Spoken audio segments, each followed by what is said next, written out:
Good evening. You're watching Cult of Contempt. Some people say fuck the environment. He says fuck you. Don't die over spilled garbage. Toys, books, tapes and DVDs, antiquities, oddities, an embalmed horse. All at amazing prices. Necropolis, serving up everything from superheroes to the obscure. 59 Passaic Street, Garfield, New Jersey. Don't forget to visit the haunted basement for some spooky deals. Necropolis, 59 Passaic Street, Garfield, New Jersey. Patronize if you dare. This is Tony Danza with a special message. Don't forget about Paul's birthday party on November 9th at Billy's Midway Arcade. Hey, I'm Billy from Billy's Midway Arcade in Hawthorne, and this is a really cool arcade full of old classic arcade games, video games, pinball machines, air hockey, shuffle bowling. Keep them all running for your enjoyment.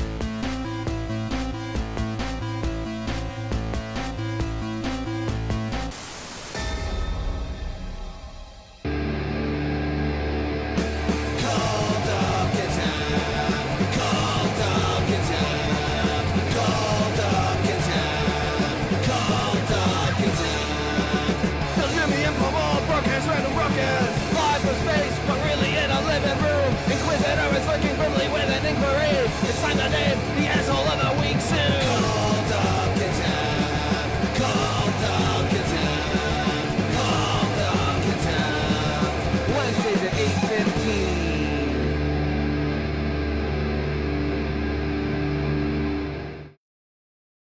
Evening. Hello, welcome. Hello, Cult of Contempt people. Ooh, welcome. Welcome to our show. It's going to be a wild one. It is, eh? I don't see how. We don't have anything planned. Jim, Wah, wah. isn't that the spice of life, variety? It's Sour Jim. Variety. I don't know, man. We do the same shit every week. Jaded Jim. I am contempt over contempt. I'm gonna be calling you JJ. There's the door, motherfucker. See ya. No, I'm just kidding. You want me to go? I'm gonna call him You know, JJ. Lindsay will turn the whole thing off. Jaded no, James. 2 viewers. Oh no, 3. Wait, what were you saying? I'm sorry. I'm gonna call you JJ for Jaded James. No, I don't know. I get like this time of year, man. When it gets like dark at 4:30. It's the worst. Yeah, it's fucking. Ugh, I hate it. And traffic just seems even crazier for the first couple weeks of the dark. It's dark. Hit the brakes. It's raining. Hit the brakes. People just don't pay attention.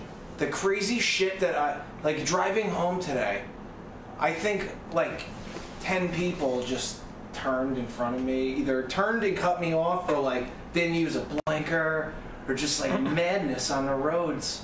People, there's a thing, you can hit it and it'll tell other people what direction you're gonna go in. It's called a fucking blinker. Use it. Yeah, really. Yeah, I never got. I mean, that's just so ingrained into when I make a turn. You know, like I never got that.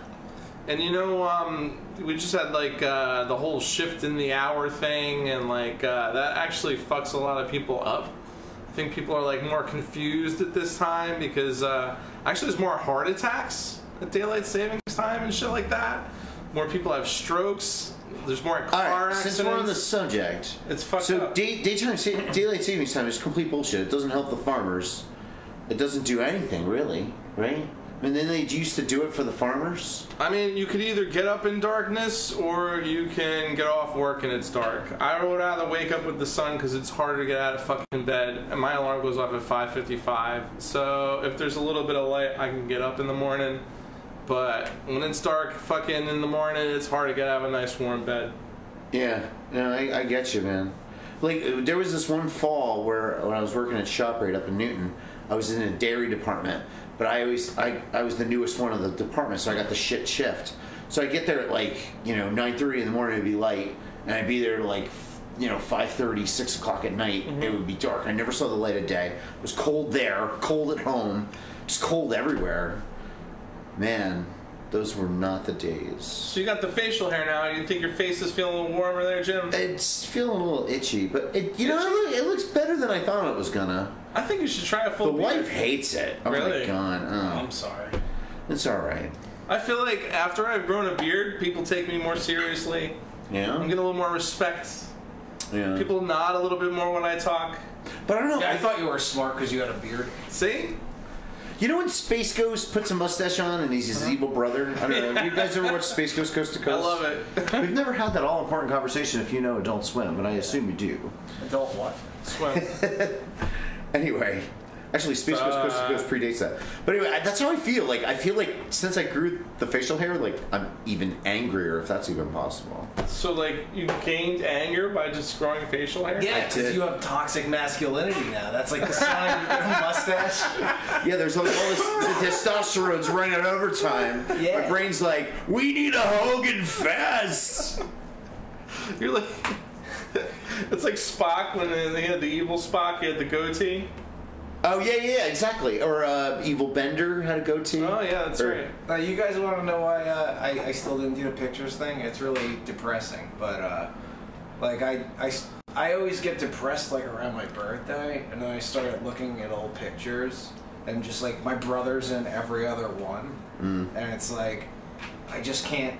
I just want to wait till year in review, and then we'll do lives in review. And Oh, we'll review I like our that. lives. I like that. Our entire lives. Yeah, our entire lives. Live That's why on I think we air. should sparse it out into 3 episodes. It'll be kind of like the Kiss solo records. It'll be 2 episodes. Phil and I, and then a whole thing of you. No, it'll be in 2 halves. Oh, okay. We'll do a little bit of each. And then do that twice. Yeah, like that. and twice. And then Yeah, I it's didn't like, know how far back or how Go as forward it far was supposed back. to go. If you could find a picture of your dad's balls, like the day he shot you into your mom, I want that picture. Finding a picture of my father's balls is not the hardest thing in the world to find. They always used to hang out of the short, like 80s shorts. There was a Yeah, I would company like to that- start with a zoom in on your dad's balls and slowly come out, like Ken Burns. Make it look like it's like a baby's head, but really it's just your dad's balls. Yeah. What is this, the crowning head? Oh my god! Oof. Yeah, my dad was one of those guys, he used to work nights. And then so like, and his house was his domain, so he'd walk around in his underwear, but he wore this stupid boxers that just had the slit. So his balls were always hanging out. And the kid down the street, Chris, that I was friends with, hey Chris, how you doing? And then Chris, you know your dad's balls are hanging out, right? Nice. Was he still getting action for your mom? It's like a rite of passage. The less I think about those two doing it, the better. What do I'm you just think their saying- favorite sexual position is? Reverse cowgirl, easy. I'm just Because saying, my mom's a whore. No, that's I'm just saying terrible. you I gotta love be you, Mom. you gotta be a boss if you're walking around with your balls hanging out and you're still getting fucking snatch all the time. You're like OG if that's going on. I don't understand it. They weren't even that attractive of boxer. They were just the dumb, cheap. Do they even make those anymore? They You know just what I mean? didn't care. They're like 10 for $1, and it's just got a slit. There's not even a boxers button. are very expensive. Socks and boxers, I feel like now that I'm an adult and people don't give them to me. Well, the good ones at Macy's and You know, shit. it's like, wow, clothes are fucking expensive. They can be, yeah. You got underwear and socks for Christmas? When I was little, fucking, oh my god, like I would get fucking weird shit all the time. Like my parents kind of would do it as like a joke. Like they would Right. give me like a box, like, oh here, this is your big Christmas present. I open it up, like, ah, it's okay. Yeah. Where's the real one? Like, They fuck with you, yeah. oh, they always eternally fucked with me. Nice.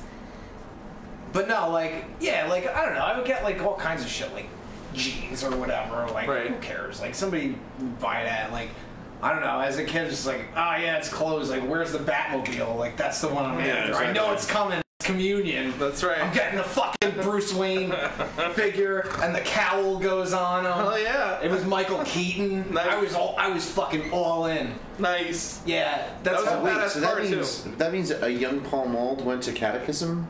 Oh yeah, I went to CCD. Yeah. Yeah, one time I was wearing these sunglasses that were lightning bolts. Nice. And Sister Angelina didn't much care for them.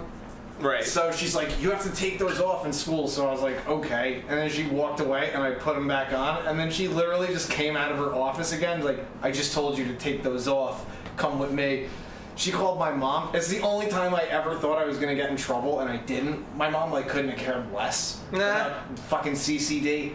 Like, it was like, I think maybe because my dad wanted me to go. Yeah. Or, I don't know, I think my sisters were, like, Wiccans, so they were like, let's put them in a real thing for a while that the other people know. A lot of people just throw their kids into this stuff because they're trying to teach them a moral center. Yeah. Oh, it didn't work. Yeah. The opposite is I got probably into true. a fight with the only other kid named Paul in my CCD class. I didn't like him. He was annoying. Did it start like, ugh, that's a Paul? He was like, yeah, but it was like twins. Like, I was like Arnold Schwarzenegger. That kid was like Danny DeVito. He was like the shitty Paul. And so I rumbled with that kid a whole bunch in CCD. And then another time, I was like, fucking, I think I was in like 3rd or 4th grade. I'm like, CCD fucking sucks. It really does. It's I just terrible. broke a stink bomb and put it in the back of the room. And then the teacher came in and she's like, oh, it smells horrible in here. And then the whole time, it was like, okay, we'll go in this room, and then it was a different room, but it wasted like 15 minutes of them trying to figure out why it smelled like shit. Awesome. Yeah, so it was It's fun. stink. I liked CCD. All the kids always know it's a stink bomb right away. Oh yeah, we were all in the room before the teacher walked in, like, and I told like 2 or 3 of them, but if you tell everybody, you know, somebody's gonna the snitch. fucking real Christians are gonna crack. That's right. You know, I too got in trouble at CCD. So there was this kid with a lisp who was like kind of nutty. I don't remember his name, but he talked like this. And he said, I hate God because he killed the dinosaurs and I like dinosaurs. And then I literally said, what the hell is the matter with you? And they took me into the office.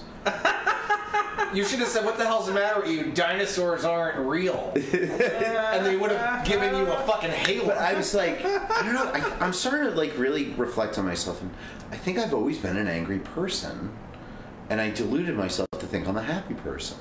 But I was always like even that was what, 2nd grade, 3rd grade? Jim, isn't that life? I thought that was just like life. Like, Is that's that life? The meaning of life is like, yeah. I don't think it.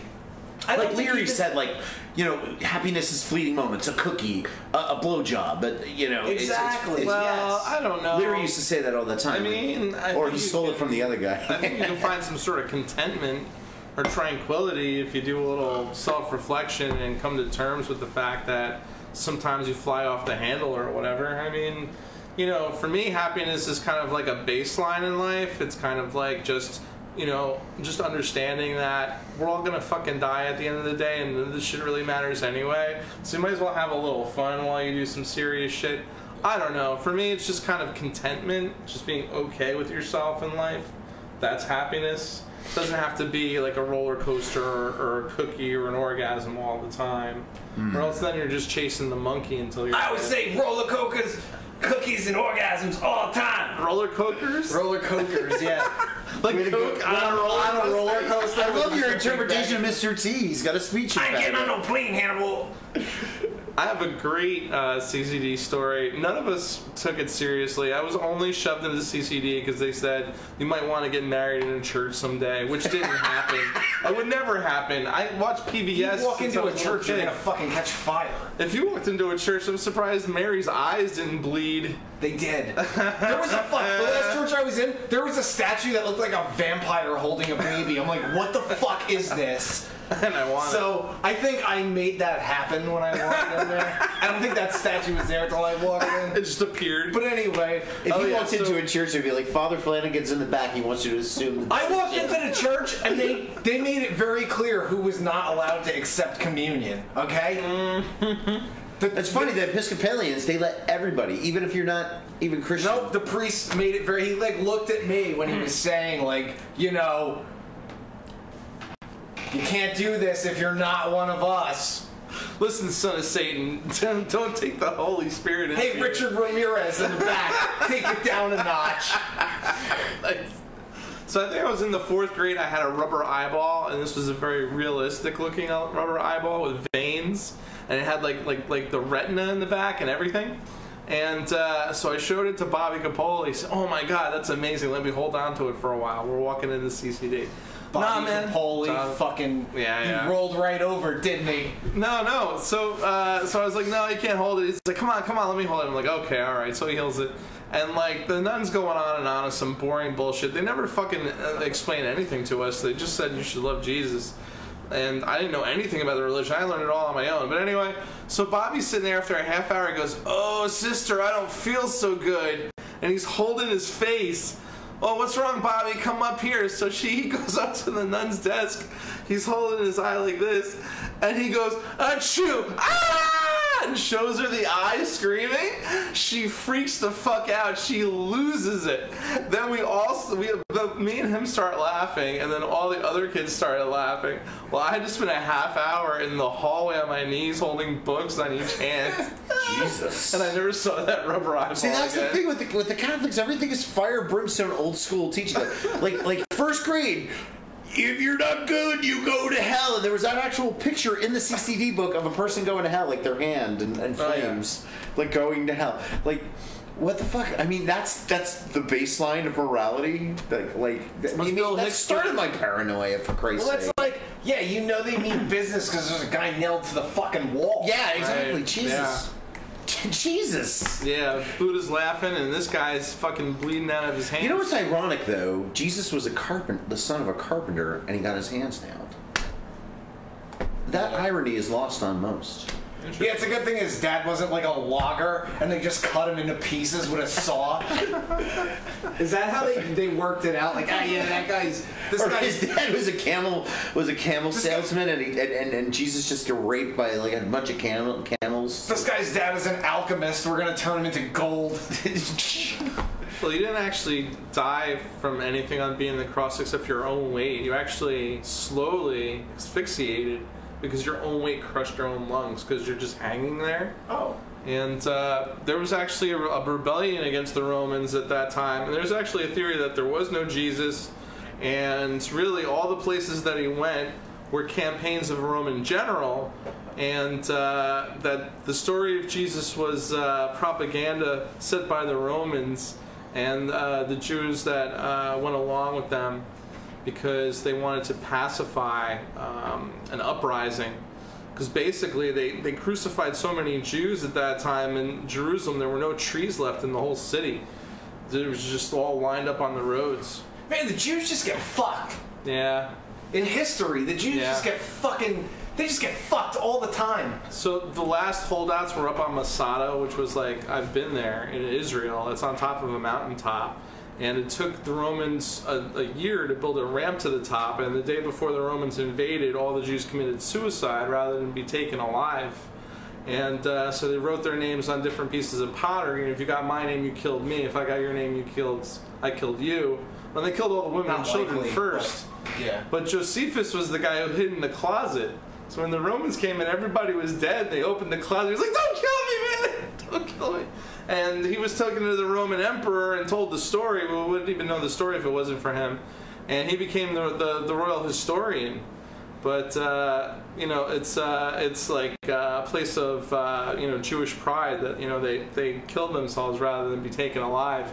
But I was there with a bunch of 14-year-old snobby Bergen County girls who were uppity and stuff like that. We were climbing up to the top of Masada in the desert, and they were complaining the whole way. So I told them there was a Starbucks up there. So they raced up there only to find that there's no Starbucks. They're screaming and yelling and crying. But by that time, all their friends had heard the trick I played on them and teased them mercilessly. That was a great trip. Beautiful. That's what I like to hear. And you just fuck with people like normal, like plebe fucking people that just don't. They actually believe that there's a Star Wars and employees fucking climb this every day. Yeah, they gotta make fucking lattes. Fucking idiots. Why would you want a latte in the desert? I don't know. It's fucking hot. I would want a desert daily latte. cactus. The coffee was actually pretty good there. Mostly drank espresso. In Jerusalem. I mean, in the city itself, yeah. How's the food in Jerusalem? It's like Middle Eastern food. So like Lebanese, like a lot of falafel, tabbouleh, all that kind of stuff. I bet it's good. Yeah, but I mean, you can get McDonald's or whatever the fuck too. Yeah, but why do you go to or... Jerusalem to eat McDonald's? Yeah. I don't know. And then some people who do that, they are like, well, I wanted to see what one was like. No, there's different shit though in every McDonald's around the world. Like it's worth checking out to see what the fuck they have. I mean, I wouldn't say go there and eat a Big Mac. Right. But like, go there and see what the local fucking McDonald's. I'm always curious. Like Maine used to have fucking lobster rolls at McDonald's. Yeah. Craziness. There was a handheld pizza in the Philly area, as the urban legend had. We had it on the Parkway, the McDonald's pizza. The pizza? Like right on next. It never made it up to Sussex County. And I heard the McRib was back, but the one in Belleville didn't have it. So I called the woman a whore, and they threw me out, those sons of bitches. No, I didn't call them. You can't do that to them. You can't abuse the fucking fast food employees. I didn't do it. It's a joke, damn it. In South Korea, they had a bulgogi burger, and bulgogi is like kind of marinade they use for beef, and it's really good. It's really good. It's like just a burger that's marinated in the bulgogi stuff. I think it's like pear, onion, and garlic all mixed together, with soy sauce. And you marinate the meat in that till it's like really tender and juicy, and then you cook it. It's real fucking good. Yeah, sounds good. Yeah, there's a taco place that does like Korean tacos. Fucking bulgogi tacos are amazing. You know what? Or there was a Korean taco cart in Asbury. Amazing. And yeah. And great drunk food. And I think I had that beef. I think they had that. Great fucking drunk food. Now that I think about it. Just the spicy with a beer. Oh, so fucking anything good. coming off of a truck is great. Right? Drunk food. Like, hell yeah. Anything. Hell yeah. Gyros. That's my shit. I'll go to New York. I'll get a gyro anytime I see one of those trucks. Like, hell yeah. I'll get a gyro. Like walk 3 blocks, see another one, get another one. I passed like three of them on my way, just on my commute. There's an insane place in Lake Hiawatha, right on what we used to call the Bev, which is Beverwick, which is the main drag. Kebab Paradise is the name of the place. Yeah. They have American fare, and they have fries with Middle Eastern kind of spices, but they have like they have a gyro platter.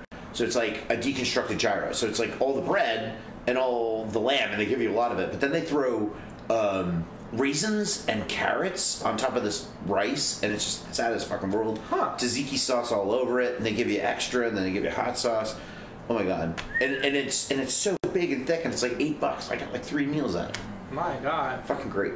There's a lot of like holes in the wall, greasy spoons hidden throughout New Jersey that need to be known. And you need to watch Jim's YouTube show, and whenever it comes out, yeah, he's gonna cover those.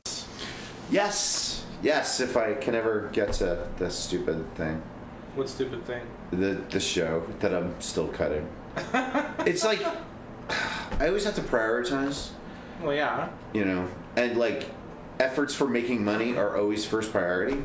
So it's just that I'm constantly needing money. Well, yeah, that's the whole thing of life. You know, do you think that, like, as an artist, we can ask Paul this too, like, there's this whole concept of universal basic income. Have you heard about this? You know, AI is going to come in and basically wipe out 40% of the jobs that are out there in the next 20 years. So one of the ideas is that, you know, we just give everyone a basic income for just living. Like, you can survive. Here's $2,000 a month for every citizen of the U.S. Okay. How do you pay for that? The conservatives will never go for it. Yeah, they say that they would put extra taxes on the companies that are employing the AI and laying off thousands of workers. So there would be, I guess, the tax to use that AI. But then what company would go for that without saying, hey, government, I'm leaving? Well, it's like you can't have 40% of your workforce unemployed. I mean, that's basically a recipe for revolution and chaos.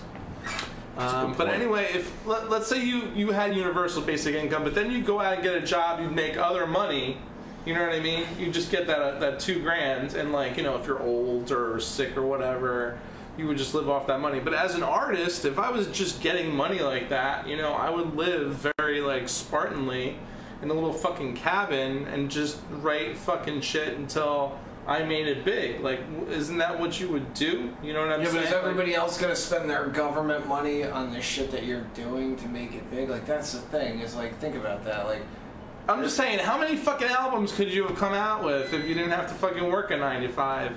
I wonder how many books would they or how be any many good if I movie just scripts sat and or wrote albums and didn't go out into the real world and get like a fucking Bruce Springsteen perspective, being a blue collar guy, I don't know. and having that fucking struggle? Like, I think that struggle of fucking having nothing and working for it is like. Do you sing about the working class struggle there, Paul? Dude, I sing about the mailman.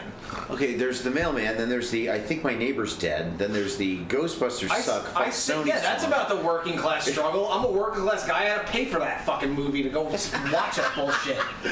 Believe me, there's more parallels between me and Bruce Springsteen than you think. Oh yeah, you both have legs and arms, noses. There's a roller coaster in the ocean. Believe me, I could do it if I wanted to. No, you know what I want? My Working class struggle. Oh, fuck you and your eggs. All my friends are cranking out kids because they're stuck. Yeah, that's about the working class. Class? Yeah, saying like, you know, like Bukowski, who was like, you know, a postman for 20 years of his life, and just kind of like getting drunk and just eking it out night after night, sending shit out fucking week after week. That's what until I'm he finally, saying. That's like he needed to be a postman to fucking make it. You know what I mean?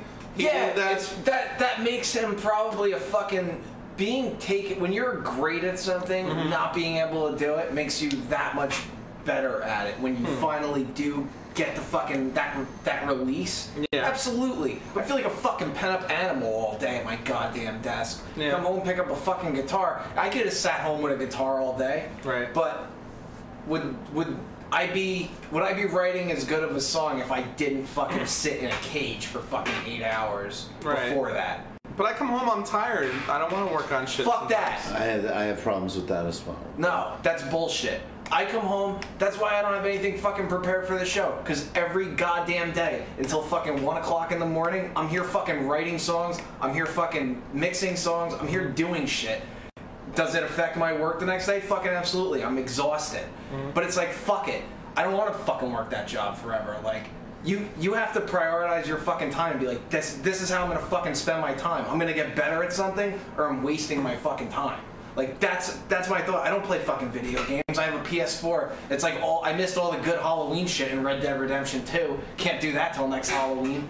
But you know what? Like, I'm fucking cutting an album. I don't give a fuck. Like, I miss it. I miss going out with my friends and doing shit. Like, I haven't done shit. I've just been here fucking writing or fucking tracking. Don't you think you need a little work-life balance too? And don't you think like some socialization might also improve your art? I don't know. Yeah, it does. I go out and I get disappointed with the world around me, and I come home and write a fucking song. Like, I look around and go, everyone's fucking an idiot, and I come home and write a song. I come home and write Lyndhurst Bridge. You know? It's like, I don't know, or a train wreck. Like, I've seen so many fucking just nights where like you have like a good night going on in a club, and then somebody comes up and plays, and just like everyone leaves. Yeah.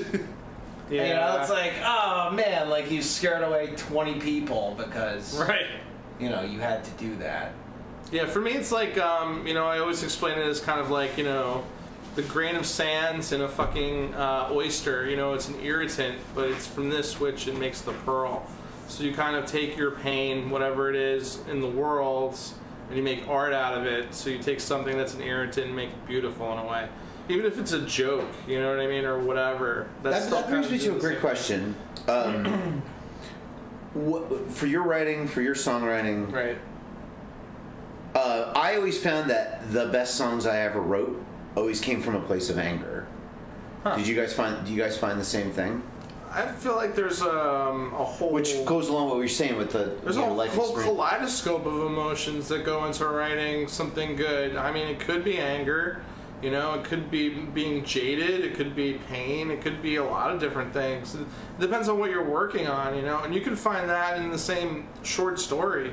all those different emotions. You know what I mean? Like, it's kind of attached. I'm just saying, like, what prompted you to start the story? Did it come from a place of anger or a place of peace? Like, usually for me, it's always anger. Like the short story I actually got published.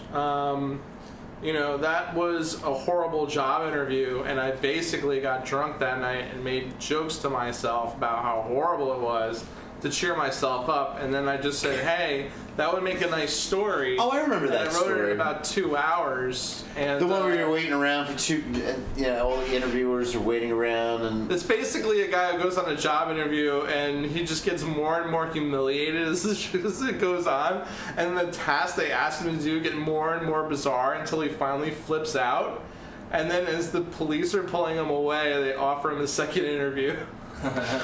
Because, you know, and it's almost kind of poetic because it's like, you know, they want to make you into a monster and that's when you're acceptable. But anyway.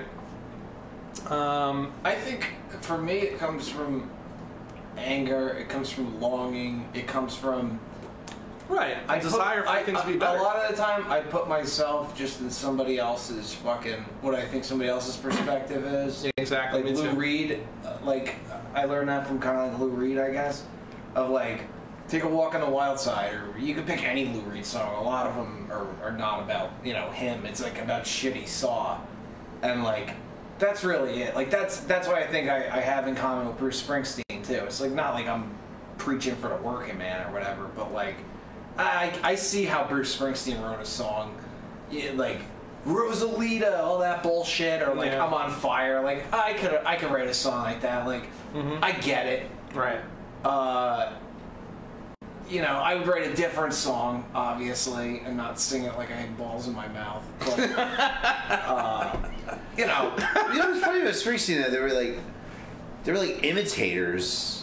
It became like a thing to the point where it got. Yeah. Do you remember that dumb song that was attached to the movie? On the dog side, oh yeah. I thought that was Springsteen for years as a kid. I'll tell you, the first time I was ever disappointed with a musical performance, I was down the shore at my grandmother's house. Uh-oh, Southside Johnny? No, not even. Southside fucking nobody. Nice. I was at my grandmother's house, and there was the guy next door. He was like this fucking jerk off. He's always wearing jeans and a fucking... He was dressed like Bruce Springsteen all the time. Right. As a kid, I probably fucking thought he was Bruce Springsteen. Oh, I'm on my boat. He would fucking... He's like... They're like, oh, then the next door neighbor's playing at this bar. We're going to go see him. It's like, oh, okay, cool. What does he play? Oh, he plays all cover songs. Okay, great. Got there. Guess what artist he only played? Like, oh, do you know any, like, Misfits songs? It's like, who's the Misfits? Like, are you serious? Oh, my God. I was, like, mad at him. I was like 12. Like, are you serious? Who the fuck is in New Jersey with a guitar that doesn't know who the Misfits are? You know Mother? You know, you get no idea.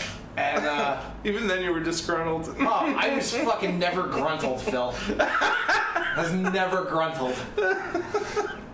Not one time. I was a nice young boy once, and then I started hanging out with a metal band, and it like ruined my brain. Like it fried my brain in so many different ways. Blah, blah, blah. No, seriously. Typical millennial. Oh, I was fine, and then the world corrupted me. Oh no, I mean I definitely got, you know, I had my sexual experience with like a 20-something-year-old. There were some seeds of some other stuff going on before. No, it was abroad. It was a smoking hot broad. Oh wait, so you didn't bang the guy in this metal band? You showed me the video? No. Oh, that's what I thought it was about. It's not a segue. I thought you had like a... No, they did have a secret handshake though. Right, I thought that meant like you would like blow. It wasn't like that. I wasn't passed around by a metal band.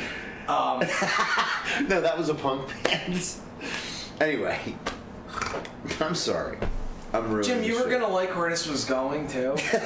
You really were. I want to know where this is going. Because they fucking replaced a really, you know, fun singer with just some broad that's like a cunt and horrible to watch. But I'll back up to this music video. When I got corrupted, right. I directed a music video with these guys. Gotcha. And you directed it. I directed it. And what age was this? At 18 years old. Wow, 18 years old and directing. 18-year-old me directing a metal band. So all that time with the backyard wrestling, it really That really paid off. Yeah, I got to shoot a music video. I got to go to Dingbats for the first time. I wasn't allowed in. Nice. They had pulsing strings. Nice. Like, yeah, he's not gonna drink. They fucking X'd out my hands. But old school. No, we shot a music video, and like, and then I was out of high school when I shot it. But the film video club at my high school was like just failing miserably. It was like 3 kids, and the fucking teacher called me one day. He's like, "Hey, do you have anything that you did in college that you could show at the school for the film festival?" I was like, "Not really. Like, not in college. Like, I have a music video." He's like, "Ah, great, do it. Is it, it's cool?" I'm like, "Yeah, there's nothing in it that's like bad." Right. Right. So, what's the name of the band again? Archdemon Choir. Archdemon Choir. Yeah. And all right, kids, Google Archdemon Choir. Yeah, Google it. You'll find my YouTube page where I put up their album because you can't find it anymore. Nice. It was the singer of Witches of Moodus. Witches of Moodus. You know Witches of Moodus, right? I'm very familiar with, and I knew Ricky Rocket. Ricky Rocket. Well, we were shooting this music video one time. Ricky Rocket. First time I ever met him. Yeah. Never forgot him after that. Fucking was sitting like across from me, kind of where you are. There's like a table between us with all kinds of accoutrements on it. Right. And he was just going like this. Hey, look at Pretty Boy Floyd over there. He said that to you? Pretty Boy Floyd. Ah, look at him. Look at him. He's talking to nobody. There was nobody next to him that he was saying that to. He was just saying that to me while like everyone else is like doing shit. And then they asked him to leave because he was like the drummer to Poison was like no, it's not. No, this was a Poisoned drummer. He was not the drummer of Poison. No. So there's more than one Ricky Rocket? Yeah, I think this is probably the Clifton Ricky Rocket. Yeah, as soon as I said Ricky Rocket, all I kept thinking of was Unskinny Bop over and over in my head. This Ricky Rocket was well-known rocker guy of Clifton, and he was like probably 5 or 10 years older than me, but he looked like 30 years older than me. And yeah, he was a good dude. He was like a mix. He was like a mix between like Anthony Kiedis and Skeletor. I mean, this guy. I mean, I don't think I ever saw him with a shirt on. He always had like a vest, I think. Yeah, yeah. He was never really wearing an actual shirt. Just a vest with like a front and back. Yeah, it would be like a vest. It would be like 30 degrees outside, and he would walk up in a vest. He always had a cigarette. I've seen him thrown out of fucking Dingo's Den I don't know how many times. And I saw him thrown out of Angie's. Was he always like high in a train wreck like Buzz, or? He was always drunk. He was an interesting. He was an interesting guy. When I was a kid, I definitely felt threatened by him because he's like a fucking old guy menacing me. Yeah. And I'm like 18 years old. Like, who the fuck is this guy? Like, get him the fuck out of here. Why, why is he starting shit? Like, we're trying to fucking shoot a music video. I got this guy fucking taunting me. Right. But like, nah, he was cool. Like, I don't know. He was kind of like the mascot. For all the years I knew he played drums, and I have albums he played on, I never actually saw him play drums. Gotcha. But the albums he played on are fucking cool. Like Witches of Moodus is like the shit. Like I love that shit. I saw them a couple of times, just in local bars on fucking Van Houten. That's what they were. It was like a local band. Connections and maybe somewhere else. I don't know. It was just a fucking. The singer in that band, like he's kind of like a. Oh, the Loop Lounge. Like a fast talking, fire breathing, like Obi-Wan Kenobi. Like Force Ghost that I have. Like I feel like Kevin kind of guides me. I feel like if my brother is the angel on one shoulder, Reverend is like the fucking devil on the other. Like fuck that. So this is the charismatic singer that started the band. Yeah, is he no longer with us? No, he's no longer with us. He drowned at the fucking Moodus Reservoir. Shut up. Yeah, like that was like his favorite place. Like Witches of Moodus, like that was his band. He was like super inspired by that place. Dude, he went swimming. I think he had a fucking heart attack. Get out. In the reservoir and died. Fuck. Yeah, man. It's so fucked up. That breaks my heart. Like I don't know. I took that for granted, Like I didn't expect that guy to die going swimming. Right. Or really to die, period. Like, he partied, but not like in a way that I thought, oh, this guy's gonna be dead next week. Like Rocket, yeah. I figured like that guy's not gonna I'm gonna outlive him for sure. Yeah. Like Kevin, I don't know. I just He was like a drug sponge, I think. yeah, he was something else, Rocket. He was It was always nice to me. in a world of his own. Yeah, he was eventually nice to me too after years of seeing him at places. And, Right. hey, Rocket. Hey, what's up, man? Yep. Do you still call you Pretty Boy? No, he didn't remember me probably from being that guy. But then I grew hair, you know. Started dressing not like Han Solo. Like I wore like a brown jacket and like blue pants. Like I just looked like, I don't know, some kind of like Star Wars character that would be like hanging around Lando. Right. I don't know, I just wore stupid clothes back then. Now I wear all black all the time, so it's like, he's cool. You know. I want to see pictures when we do our lives in review of you looking like Han Solo. Oh yeah, I wore this dumb brown jacket that just looked like some shit that like Han Solo wore on Bespin. Just gotta where it counts, kid. No, you guys want to see this video? Yes. It's Yeah, but I'm dying. more than dying? anything. Oh, all right, here. I want to see it. I want to see if this singer has Early the work. goods that you describe. Oh, I'm very critical of singers and charisma.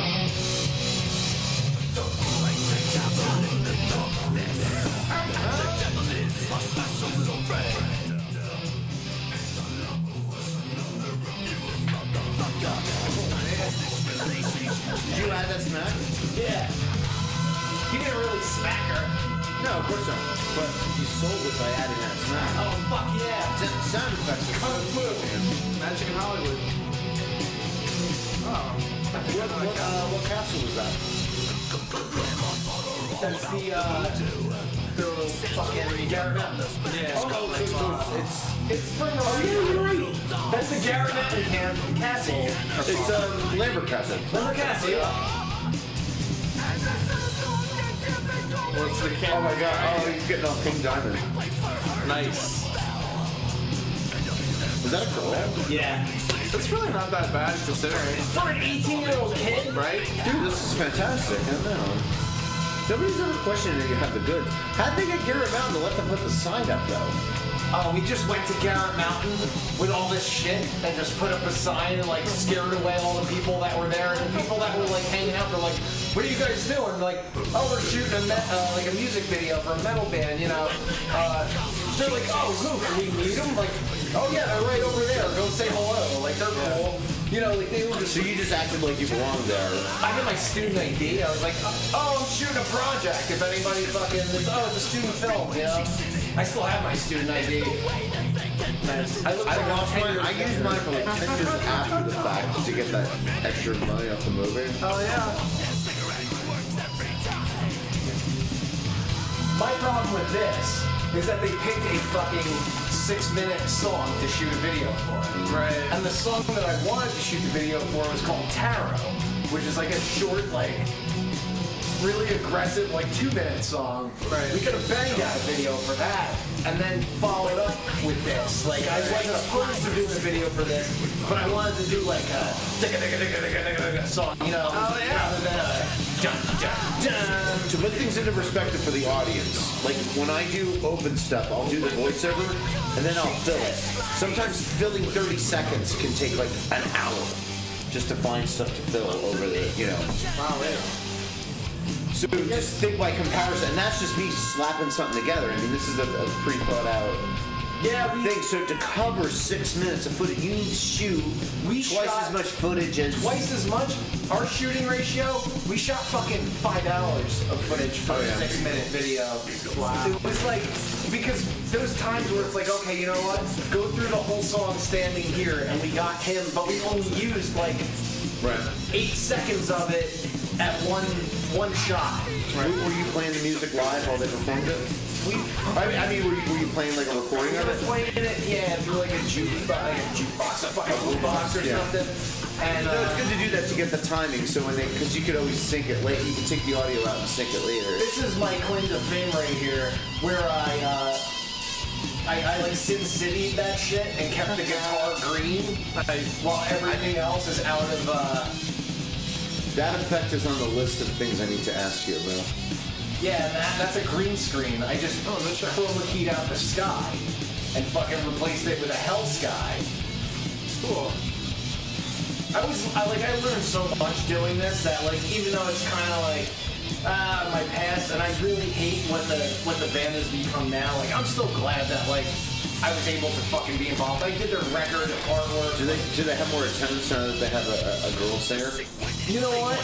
I think a lot of the fucking old school fans feel the same way I do about it. That like those guys should have. Well, did he get replaced before he died?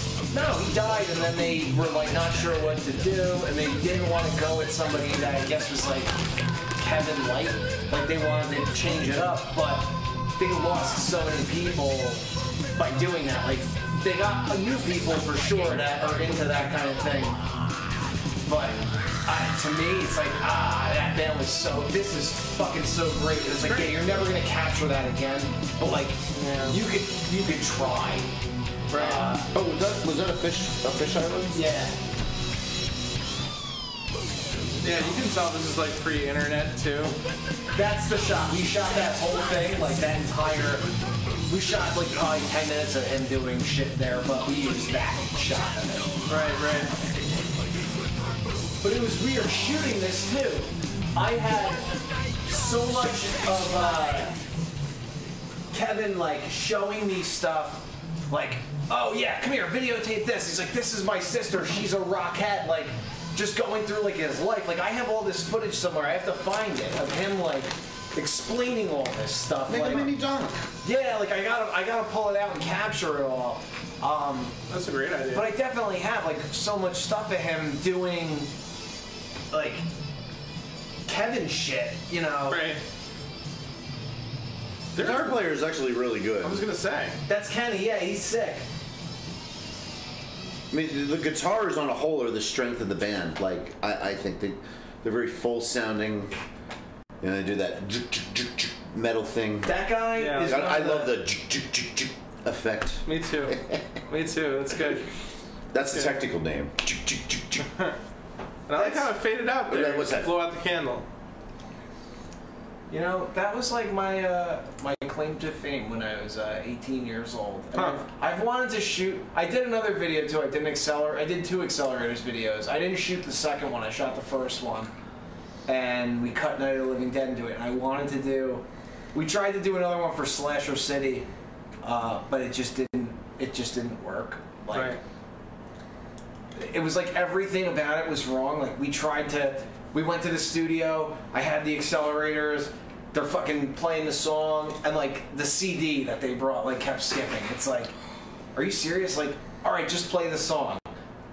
You know, I could cut it together, but then it was like, alright, we gotta shoot the part now where it's like the killer chasing people, and it's like, okay, what does the killer look like? And somebody pulled out this hoodie that just had like a thing that zips up and like was waving around a knife. I'm like, oh god, like, I don't know about this. So that never came out. And then there was a Christmas one, Santa Claus is Coming to Town, that I cut together, but I didn't shoot it. So it's kind of, it has Heather in it, and Eugene dancing. Cool. Oh yeah? Yeah, from Funch. Yeah, nice. Nice. And Nerve Tonic.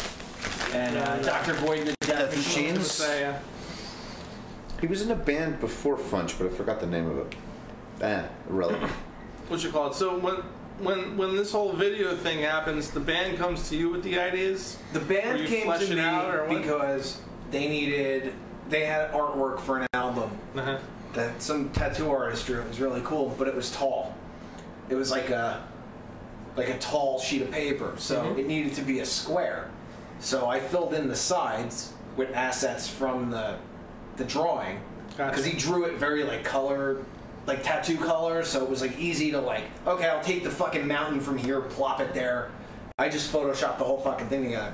And then I was showing them, like, yeah, I could do video too. Like we'll just do a live video shoot. Me and my friend John went out there and we just shot a concert for them, and I just cut it together from 2 angles. We had one in the back, and I was running around with a camera in the front, like getting good shots. That's a 2-camera shoot. Yeah, and camera shoot? and it was good, man. It was like, it was a packed show. I think it was like their CD release, and like they were just like super psyched about it. They're like, oh, this is fucking awesome. Like you see the action, then like I cut to the other shot where it's like closer and some shit's happening, and then back to the wide one, and you know, it was cool. Sometimes fade in between them, so you get a little they were all synced up. It was nice.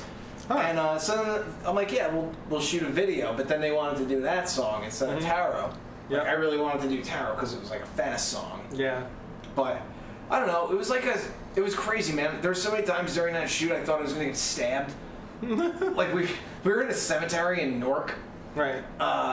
Just like shooting all the shit of them like walking around and you know at the end dun dun dun dun when they all disappear and then show up in one spot, like that kind of shit. We shot all in Newark. We were at the cemetery shooting the solo where he's coming down playing the guitar, the Jewish cemetery down in Clifton. And it's like we're going into these places and there's like people having like, actually there was only one place we went into where there's people having a funeral, which I thought was like, it was weird. I felt like we didn't run into more. I don't think they were having a funeral. I think they were just mourning, but it was like every cemetery we went into was pretty much dead empty. Oh wow. But it's like we're going into Newark, like the one right off of Route 21. Yep. Up there, it's like I never was there in my life. It's pretty cool, but it's awesome. That's a fucking awesome, awesome, awesome cemetery. It's old and there's a lot of really cool shit in there, like statues and shit.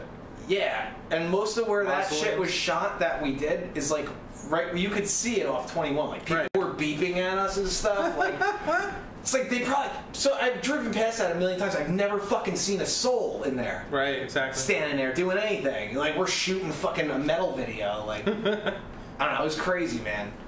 There was just so many times. Like I miss that. I miss like. Fucking, they had their own handshake. They were like old school fucking. They were like Vikings in like a different time to me. Like it was like they just time traveled from fucking God knows where, and we're like, oh, now we have to play metal. Awesome. Yeah, they were fun, man. I don't know. I really miss it, and I don't know.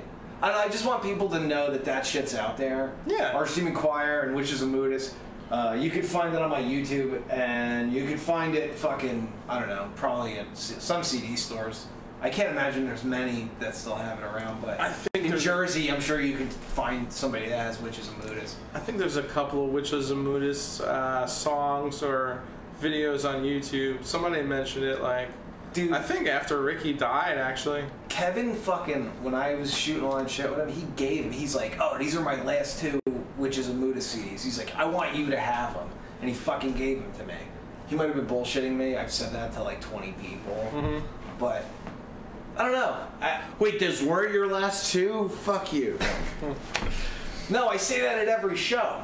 I tried to give my friend one when he was here, and he's like, no, I don't want to take it if it's your last one. You said that at the show. I'm like, I said that at the show because I brought 4 of them. It's like, oh, yes, for the last 4. Like, it's an easy $40 if people fucking buy all of them, you know? Right.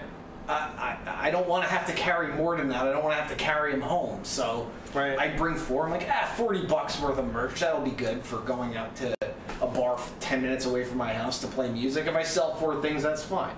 Right. Everybody already has all the shit, so exactly. If we were doing like, and you give the cow away for free a lot of the time, dude. You were always cool about that. Fuck the cow. That's what I say. Yeah. Or the milk for bestiality. Free. Bestiality. Fuck the cow.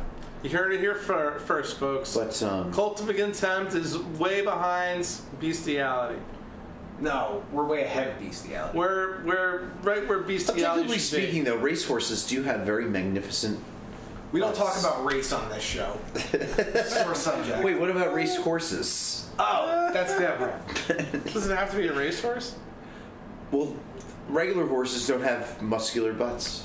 Is it a racist horse? Racist horse? Yeah, he doesn't like the horses of another color. BoJack Horseman? Mr. Ed? I never liked that show. Really? Did you get past the first episode? Because I didn't like the first episode, but I started watching it again, and it gets really good. It gets really good. It's really twisted. Like 2. Will Arnett's the voice, right? He's great. Yeah, I like him for the most part. I mean, he was great in Arrested Development. Job. I like him even better in this, but you have to get past the first couple episodes. I think I got into the second episode, fell asleep through the third one, and then just dropped it. Yeah? I'm like that with shows lately. I can't get into a show anymore. Still haven't finished the fucking... I'm trying to swear less. I still haven't finished the friggin' Arrowverse shows.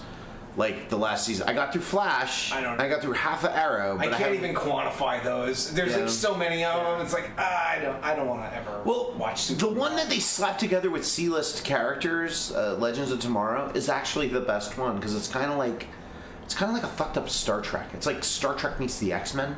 Well, it's also like they could do no holds barred almost. Like it's like characters nobody gives a shit about. Right, so, so they can just kill off. They want. Yeah, so they throw like White Canary with the Atom and Constantine. Constantine. You know, there's a controversy about Constantine. His name is supposed to be pronounced Constantine. Oh God.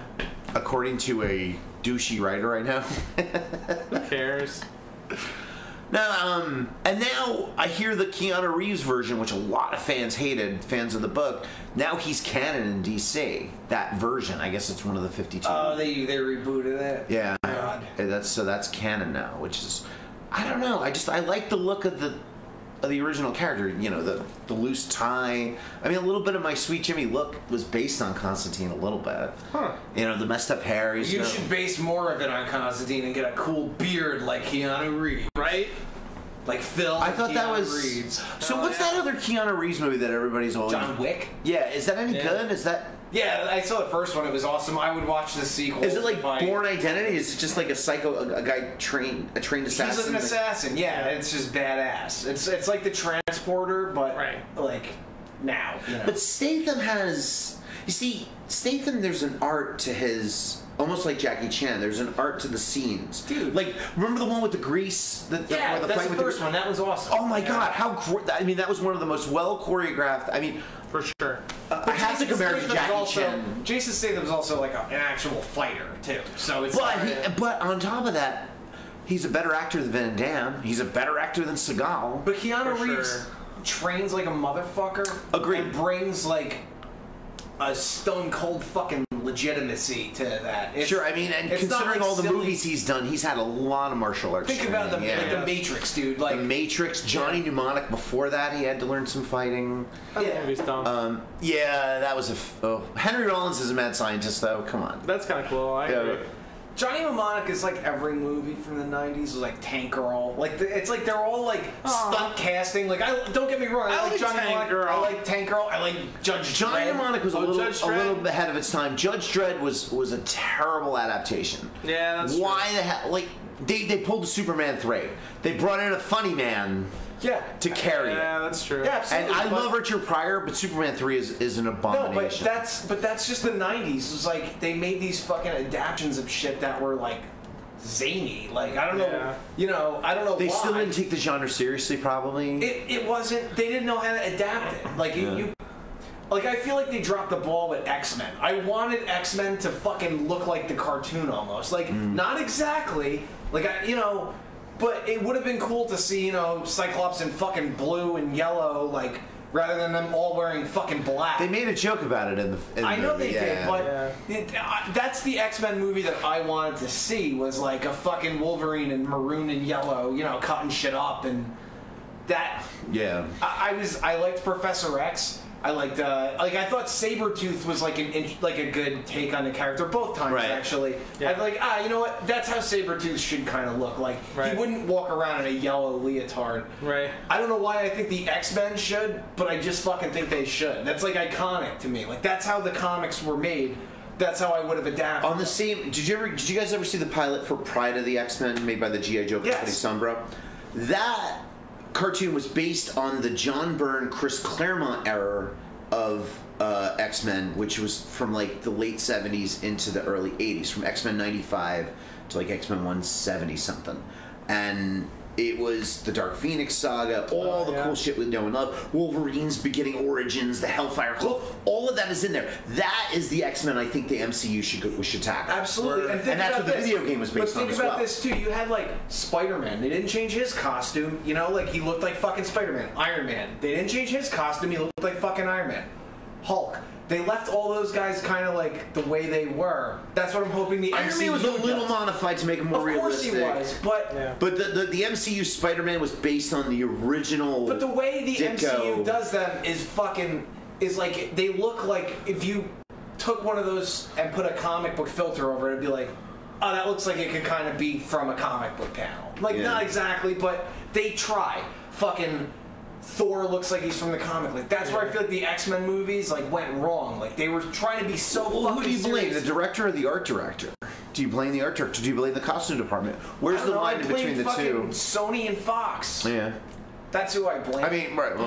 Because, like, it's funny, because I think a lot of times those decisions get put in the hands of people who have a designer background, who may or may not be homosexual, but, like, I mean, like think about, no, I'm just saying, like, you got Does that have anything to do with it? and you got these fashion people like, oh, these superheroes are so drab. We need to put them in black leather, you know, that kind of thing. That's what I mean. Why would they think colors are drab? If they hired gay fucking art directors for those movies, they would be like, oh, Rogue wears green and yellow and a leather jacket. Oh, that's splendid. Yeah. Let's make a leotard. You know, Flash Gordon, the art direction of Flash Gordon, the 1980 movie with Max von Sydow as Ming the Merciless. Yeah. Bright colors, very flamboyant outfits. I don't know. I even think of even Batman. It's like they didn't change Batman fundamentally the way he looks. He still looks like Batman. Like, yeah, he doesn't look like the Adam West Batman. And they were trying to get away from that. Exactly. And Tim Burton going in said we're getting away from Batman from a fucking comic book, and that's the point. It's like Joker looks like Joker from a comic book. Does he act like him? Not really in that movie. It's Jack Nicholson. He's great. It's Jack Nicholson doing his best Cesar Romero. Yeah, but it's not it doesn't remind me of like the Joker that's like fucking sewing his own face on, you know, with clips and shit. Like, yeah. Fucking, you know. Yeah. The Joker goes fucking off the deep end, like. For sure. But that's not the Joker I expected in 1989. Yeah. That's the Joker I expect now because of like, you know, they were never going to adapt a Killing Joke fucking in the 90s, you know? Yeah. That's true. Shit like that, like it was never going to happen. Well, there was that cartoon code, and you know, it was the end of the first Bush administration, so there was sort of a lot of conservative I'm excited values. to see what they do. Like, I feel like even the Fantastic Four, like they got the look of them right in the movies that they made. They looked like the Fantastic Four. Did they? Okay. Did they fucking act like the Fantastic Four? I thought the Michael Chiklis No. thing looked a little dumb. I like the one from '94 better. He looked. I didn't see that movie. The Ninja Turtle one. Oh my god, no, he looks that- like a Ninja Turtle in '94. You know, with the fucking animatronic mouth and shit. Yeah, the one that never actually got. You have to get a bootleg out of Comic-Con to see you that. got a bootleg on YouTube. Oh, they have the whole film now? Oh yeah. Oh, I gotta watch it now. Yeah. Because it's a real. I saw the documentary about it. It's a real sad story what they did to these actors. This was based. The whole movie was bullshit, just to fulfill a contract, so Marvel could wash their hands of it and take the property back. That's what the story was. No, it was so And that Stan Marvel Lee- couldn't get the property back. I thought it was. The whole point was that. No, but Stan Lee could say we don't want this movie. They made the movie and they gave it to Roger Corman to keep the property, but Marvel could wash their hands of it if they didn't like it.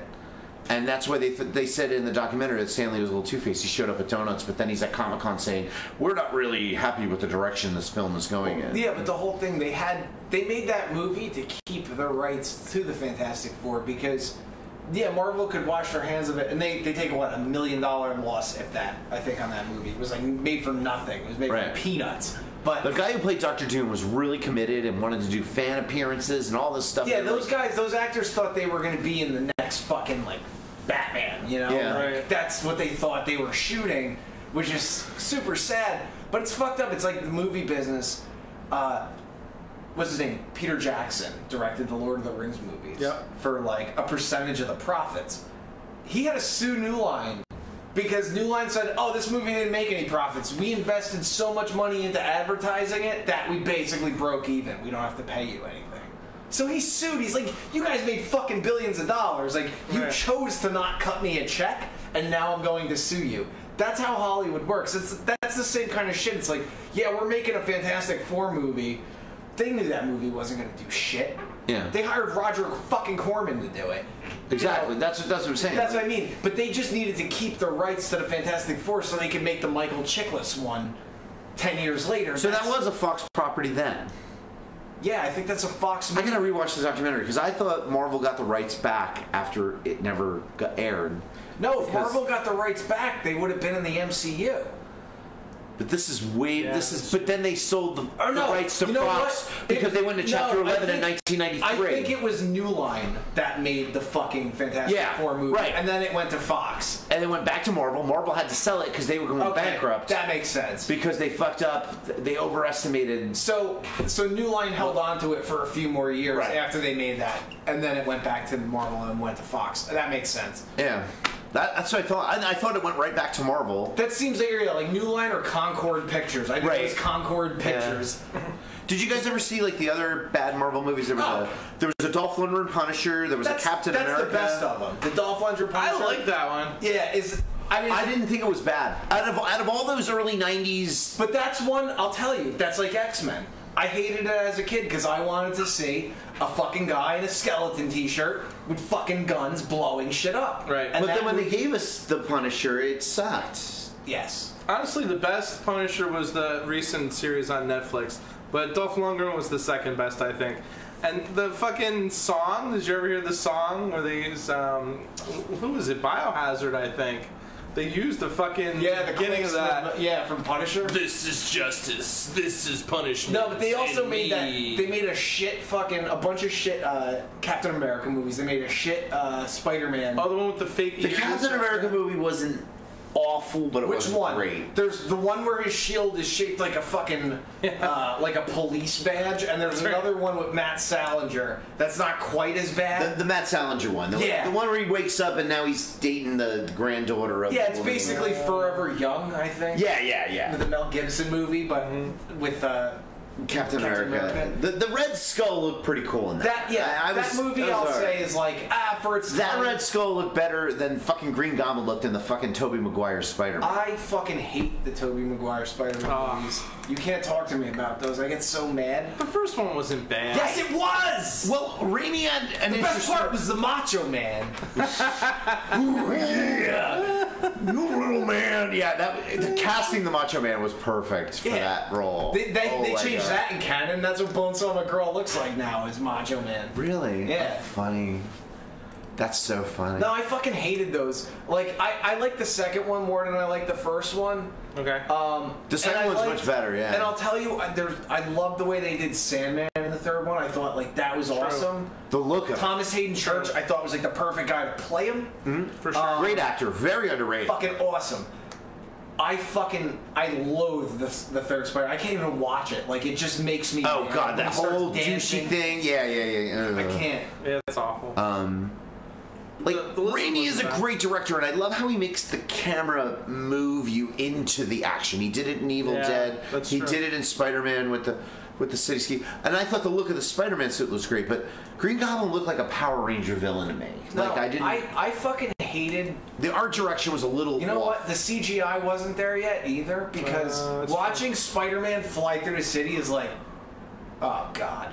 Like, really? Like, that's how it looks? Like, they couldn't have gotten a guy and made him swing from a fucking thing in front of a green screen? Like, that would have done it for me. That's a good point. Instead, they had horrible CGI. Even when they show him talking, it's like, oh, Mary Jane. Like, his mouth doesn't move when he talks. It's just, he just turns his head and words come out.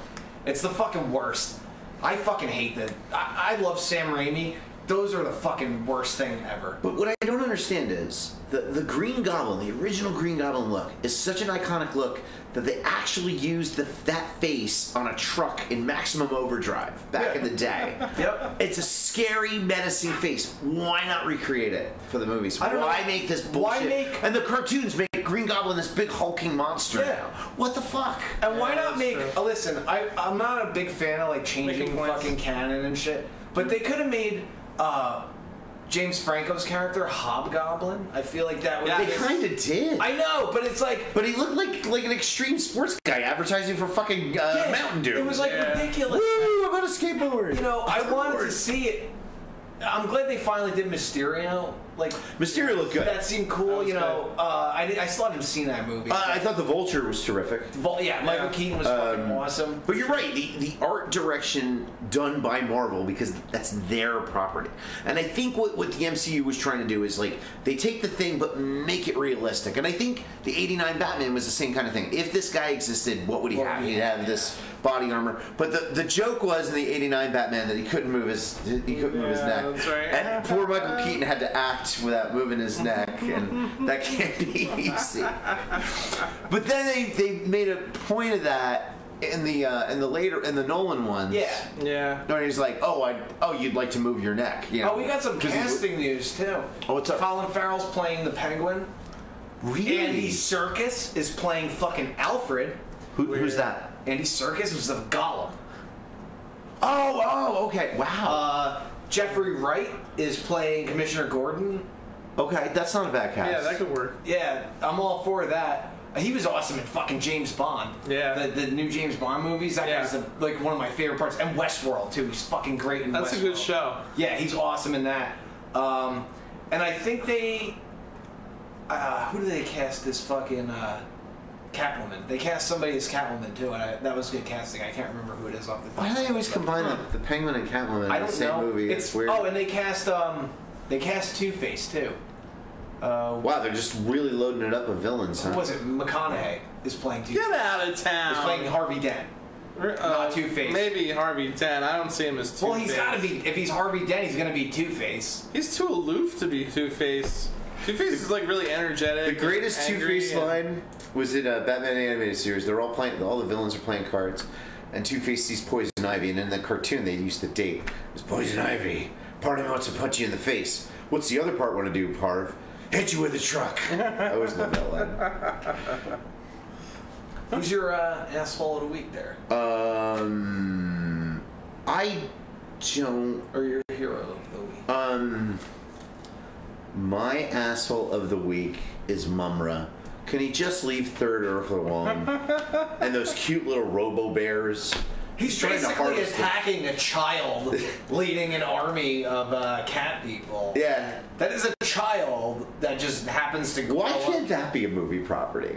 And I want somebody super uber hot to be Chitara, man. That's I don't know, you were too young to really appreciate the spank bank that is Chitara. This guy gets it. I get it. But, yeah, my asshole of the week is Chitara for not coming to my house. I don't know. I didn't come prepared today. Well, Sorry, into folks. mustaches. Yeah, she's into mustaches. My asshole of the week is the people of New York City who are in the middle of the street almost, ready to cross the street before the light even turns, before the walk sign. It's like, calm the fuck down. Somebody's going to get hit by a car. Then cars are going through. People decide not to stop walking. There's honking. It's like chaos Bill, over there. You're surprised that... Wait, you're complaining that New York City is chaotic? I just think people need to calm the fuck down. You're expecting people in New York City... Here's the thing. Alright? You can wait the extra second before the light turns, before you cross the street. Calm the fuck down. No, you gotta be right up. You gotta be up in it. You're just rushing through your life. You're just rushing towards death. Is that what you're doing? I don't know what's going on. Did either of you ever get a jaywalking ticket in like Midtown for? Like, have you? No, never. I was fucking smoking a vape, and it's like a PAX 2, so you can actually kind of smell it. It's weed a little bit. And a New York City cop walked right by, and he's like, "Oh, a vape," and he kept going. He didn't give a fuck. Care. I smell fucking joints. I know some people every day walking home and marijuana convictions are becoming a pain in the ass for most jurisdictions. Walking to Penn Station, I'm like always looking around like, oh, that guy's got a joint. Oh, somebody's coming down the street with a joint. It's like all the time. Phil's got like RoboCop vision, or not RoboCop. It's like so obvious. Terminator vision. People cup it, so it's hard to tell, but if you fucking pay attention, you're like, oh yeah, this dude, right? Sometimes he'll catch somebody's eye and he'll be like, oh yeah, and you're like, alright, okay, cool, you know. So funny. See, I had the scariest experience ever. Like, I never ever smoked weed, like just standing outside, like, you know, I don't know, like in a city street, you know. When I was 21, I went to the city with a bunch of my friends, and one of my best friends at the time, I'll never forget it, he pulled a joint in his pocket, fucking lit it up, and I just fucking stopped dead in my tracks. My blood ran cold. I'm like, are you serious? He's like, fucking people do it all the time. Nobody gives a shit. And then we just walked down the street smoking a joint. I think it was like 6th Avenue or something. I felt so fucking liberated. Like, it like changed my whole worldview. Like, nobody really gives a fuck. Like, you're so paranoid. I as a was kid. outside. I was at the actor's studio, and we were taking a break. Drop that in. You know, I was at the actor's studio. Just hanging out. Rehearsing for a play. Well, I was directing a rental video in Clifton. No. Rehearsing for a play that I wrote the music for. He was handing out towels in the restroom. No. That's my day job. He was handing out blowjobs in the restaurant. No, it's my day job. The towels. I was outside.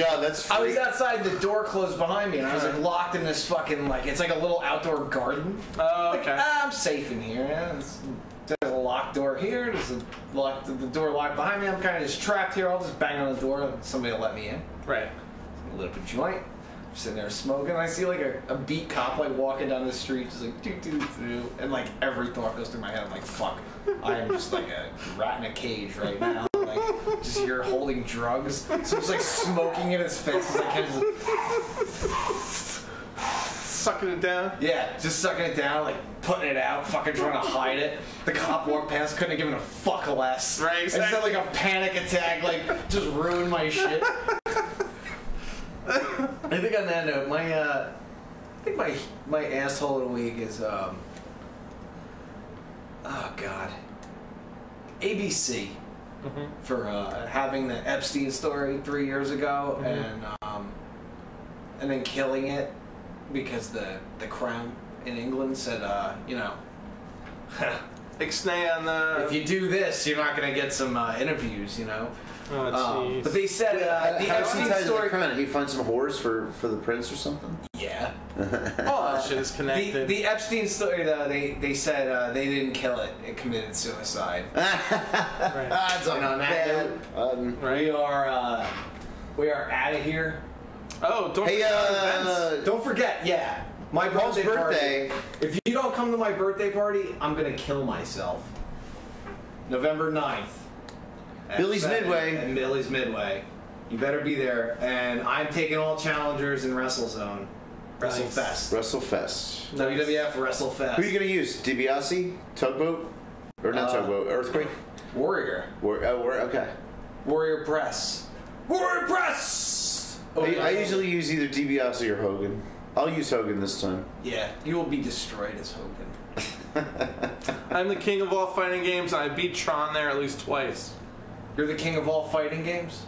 I said that now I'm totally fucked. Because Yeah, you are. Challenge me But Billy's just got a lot of great games. What I'd like to do is the three of us play either Turtles or Simpsons together instead of always against each other. Yeah, maybe we should let Santos play too. He can be Lisa. Oh wait, so who's who then? So who's Marge, who's Homer, who's Bart? You're Bart. I'll be Homer. I'm more Homer than you are. Homo?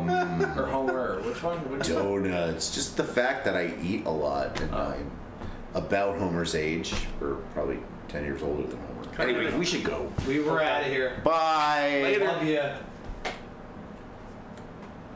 All right.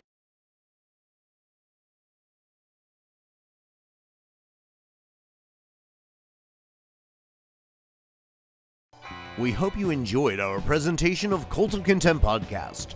If you have any questions or comments, or want to hear your band on the show, just write us at cultofcontemptpodcast@gmail.com. If you'd like to see back episodes of the show, youtube.com/Plan10 Studios, cultofcontempt.org, or right here on Facebook, Cult of Contempt Network. Even check us out on Instagram at Cult of Contempt Podcast. You want to reach Paul? It's at Paul Mauld on Twitter and Instagram, and Paul of the Living Dead on Facebook.com. Phil Perry, the writer, on Instagram, and his Facebook fan page at Phil Perry, the writer.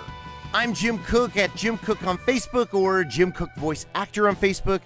You want to get a hold of me directly, jcookvoice@yahoo.com. On behalf of Paul and Phil, I want to thank you for listening. We'll see you next week at 8:15. I'm Jim Cook. Transmission out.